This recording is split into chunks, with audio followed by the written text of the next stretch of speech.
George Kilpatrick Inspiration for the Nation, celebrating people we feel good about. Amanda Nobrega is the Vice President of Programming for Upstate New York chapters of the Alzheimer's Association, and she's here to talk to us about some breakthroughs. 2 new drugs have been approved by the FDA, which is giving hope for those families and individuals who are dealing with Alzheimer's disease. But before we get to that hope, Amanda, so glad that you can be with us today to talk about this breakthrough. But let's talk about what Alzheimer's is, to remind folks that it's not a joking matter. You know, a lot of people like to say, oh, it's just Alzheimer's, but it's not a joking matter. Let's remind folks of what Alzheimer's is. Yes, thank you, George. So happy to be here. So Alzheimer's really is a serious disease. It is not normal aging. And I think that now we are in a place as a society to really recognize that and have conversations around if there are some things that are going on that are not quite like how a person typically had functioned before, that there may be something going on that's serious that shouldn't just get chalked up to getting older. So Alzheimer's disease is a progressive brain disease. What that means is that it gets worse over time. And there's actual structural changes that occur in the brain. There are 2 key hallmarks to Alzheimer's disease. One is beta amyloid plaque and tau tangles. So those build up in the brain, and we know that they play a key role in then the symptoms that start to occur. So as more beta amyloid is in the brain, more tau is in the brain, then you're going to start to see those symptoms of Alzheimer's disease, which are short-term memory loss, repetitive question asking. Maybe if you were always great at remembering birthdays, you always called your loved ones on their birthday, and all of a sudden you're forgetting your spouse's or your children's, that's a red flag. So Alzheimer's is very different than typical age-related changes. Alzheimer's disease is a type of dementia. There are several diseases that cause dementia symptoms. So those are those cognitive symptoms like memory, ability to process information, language, personality, judgment. There are a lot of things that our brain is in charge of. And so different types of diseases can cause symptoms of dementia. Alzheimer's is the leading cause. Leading cause of dementia. And so dementia in and of itself, just to clarify, is not is also not a normal part of aging, or is it? Correct. Dementia simply describes a cluster of symptoms that are not a normal part of aging. So a lot of times people get confused between the difference of Alzheimer's disease and dementia.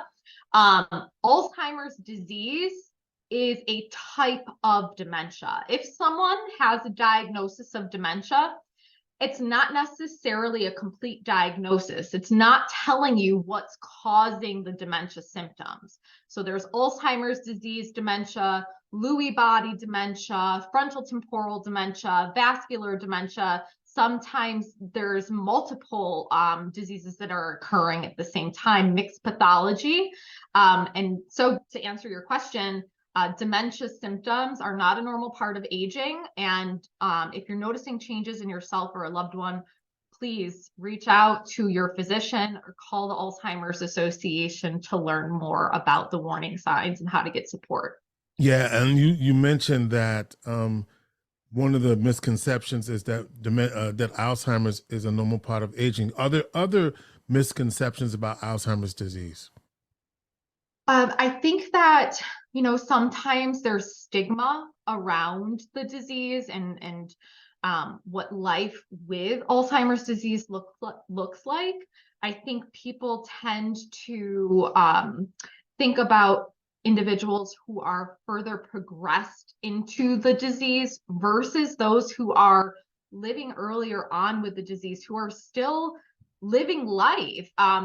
taking vacations with their family, working, driving. Just because you have a diagnosis of dementia doesn't mean that all of a sudden, your world stops. And with these new treatments that are called monoclonal antibodies, they actually address the underlying biology in the brain. So that beta amyloid plaque, those drugs target that and start to eliminate that in the brain, which gives people more time in the early stages of the disease where they can spend more time with friends, family, doing the things that they love and remaining independent longer. Yeah, this is a breakthrough, right? So two new drugs have been approved by the FDA, and these drugs do exactly what you just described. And so can you talk about the difference between the two drugs? Yeah, so the first drug that was approved by the FDA was Aduhelm. That drug, as well as Leqembi, which was recently approved, and is the first drug that has traditional FDA approval. So Aduhelm had accelerated FDA approval, and Leqembi has traditional FDA approval. They both are monoclonal antibodies that target that beta amyloid plaque in the brain. They're in the same class of drugs, but they work a little bit differently. Either way, they're shown to give people more time in that early phase of the disease. These drugs are not for people who are further progressed. They're not for folks who are in the mid to late stage of the disease. The drugs don't reverse any damage that has already been done to the brain. But for those who are in, the early stages or those who have mild cognitive impairment, these drugs may be beneficial to help keep them independent longer. About 410,000 New Yorkers do have Alzheimer's, and there was some research, as I understand it, that also showed that it could be hereditary. True? There's different risk factors for the disease. Risk factors, yeah. Yep. So there is a hereditary component, but the greatest risk is age. So the older an individual is, the higher the risk that they will develop Alzheimer's disease. About 1 in 3 individuals over the age of 85 will develop Alzheimer's disease. So we know that, this is a huge public health crisis, and it's such an exciting time for those in this space because we do, for the first time ever, have drugs that address that underlying biology of the disease. You said that there are some risk factors. Can you talk about what they are? Yeah, the risk factors include Age, one. age, Yeah.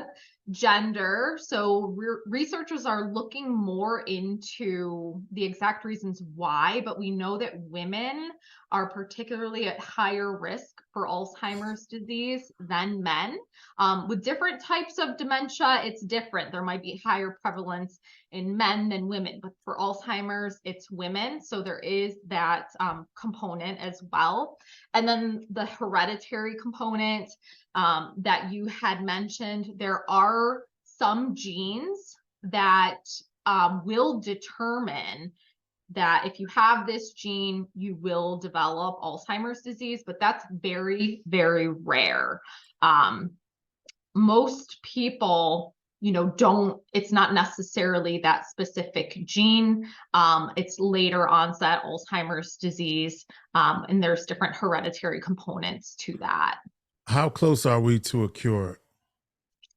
I would say we're hopeful. These drugs, they are not, the be all end all, but they are a very important start. And honestly, this is huge. This is so very pivotal in terms of impact that these drugs will have on the lives of people who are living with early dementia or mild cognitive impairment. There are so many more drugs, therapeutics in the pipeline, and they target different mechanisms that contribute to the disease. So I think as the science continues, similar to some of the treatments that we've seen, with AIDS, that there may be a cocktail of drugs that target the different mechanisms in the brain. But where we are right now is a tremendous, tremendous start. I do just three things I got to do quickly. One, I read once that from a prevention standpoint, and we know there's no cure and it's hard to say what you can prevent, but I read somewhere, I believe, that dietary, like if you ate certain kinds of foods and vitamins, that you could increase your, that it would be beneficial for you. Am I right about that? Yeah, so those risk factors, what I was mentioning earlier, those risk factors you can't change, right? They're just part of ingrained in who you are, but there are modifiable risk factors that we do have some control over. And there's more and more research being conducted. Right now, the Alzheimer's Association is launching a study called the US Pointer Study that looks at lifestyle factors like diet, exercise, getting enough sleep. There are researchers who are looking into, the role of hearing and ensuring that people who have hearing loss that have, get the appropriate interventions to help them hear better, which can have an impact on cognition. So there is emerging evidence that's showing that there are some things we can have an impact on, and that's very promising. You have a walk coming up. Let's talk about that. Yeah, so our Walk to End Alzheimer's is truly a phenomenal event.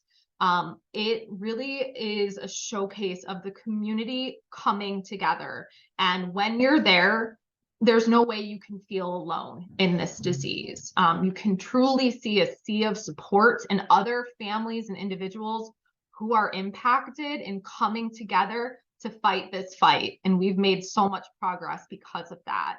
So our Walk to End Alzheimer's is coming up in Syracuse on Sunday, October 1st. It's going to be at the SRC Arena and Event Center at the Onondaga Community College campus. It starts at 10 a.m. and we hope to see as many of you there as possible. It's truly a wonderful day. And what is the helpline number for people who call us? And we didn't get a chance to talk about this. We'll have you back next time to talk about the impact on caregivers, because they obviously are a key component to this. They need respite, they need support. And there's a helpline available not only for, especially for family members or even yourself, if you feel like you have some early onset issues. What is the number to call? Absolutely. So our 24/7 helpline number is 1-800-272-3900. You can call that anytime, day or night. Doesn't matter if it's 3 a.m., if it's a holiday. There will be someone on the other line to support you through what you're going through, to answer your questions and get you connected to resources that can help. All right. Say that number one more time. It's 1-800-272-3900. That's Amanda Nobrega. She's the director of Nobrega. She's the director of programming for the upstate chapters for the Alzheimer Association of New York. There we go. Yep. Yeah, upstate New York. Very good. Thank you, Amanda. And let's keep working for Alzheimer's. I've known many people close to me that have had experience with this, and so this is a very important issue. Thank you for enlightening us on the the new drugs for early onset that can help to make a difference for people. And it's a life changer, and we're looking forward to hearing more.